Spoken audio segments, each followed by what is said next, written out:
নরসিংদীর রায়পুরা উপজেলা পরিষদের নির্বাচন স্থগিত করা হয়েছে। দুপুরে এই সিদ্ধান্ত জানায় নির্বাচন কমিশন।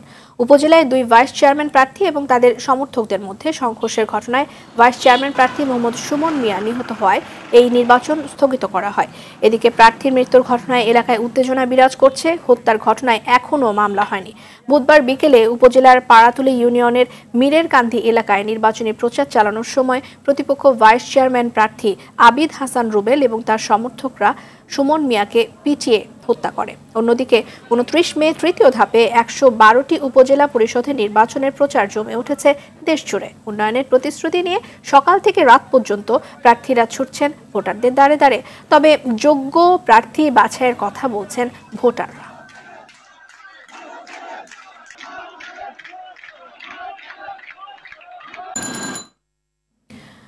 দর্শক, এই বিষয়ে জানাতে নরসিংদী থেকে সরাসরি যোগ দিচ্ছেন সহকর্মী নূরে আলম রনি। ভাইস চেয়ারম্যান প্রার্থী হত্যাকাণ্ডের ঘটনায় কাউকে আটক করা হয়েছে কিনা বা এলাকায় কি পরিস্থিতি এখন বিরাজ করছে, সাধারণ মানুষ কি বলছেন, সবকিছু মিলে একটু জানতে চাই আপনার কাছে। জি, ধন্যবাদ রিদন আপনাকে। আপনি যেমনটা জানেন যে গতকাল নরসিংদী রায়পুরা উপজেলা পরিষদের যে নির্বাচনের প্রচারণা চালাচ্ছিল ভাইস চেয়ারম্যান প্রার্থী সুমন মিয়া, তিনি তালাপতিকে নির্বাচনের যে প্রচারণা চালানোর সময় তার প্রতিপক্ষ প্রার্থী রুবেল এবং তার সমর্থকরা কিন্তু তাকে হামলা করে তাকে পিটিয়ে হত্যা করে এবং এই হত্যার পর কিন্তু পুরো রায়পুরা উপজেলায় কিন্তু এক থমথমে পরিস্থিতি বিরাজ করেছে।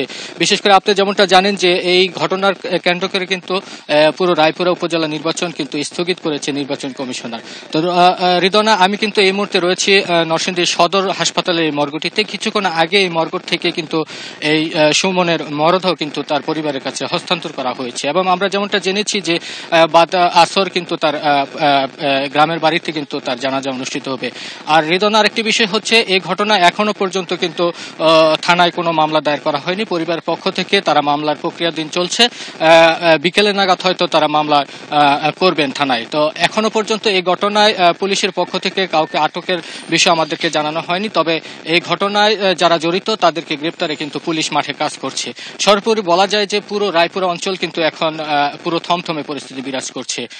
তো রিদনা, এই ছিল আমার কাছে নরসিংদী রায়পুরা নির্বাচনের যে সহিংস হত্যার ঘটনার সর্বশেষ পরিস্থিতি।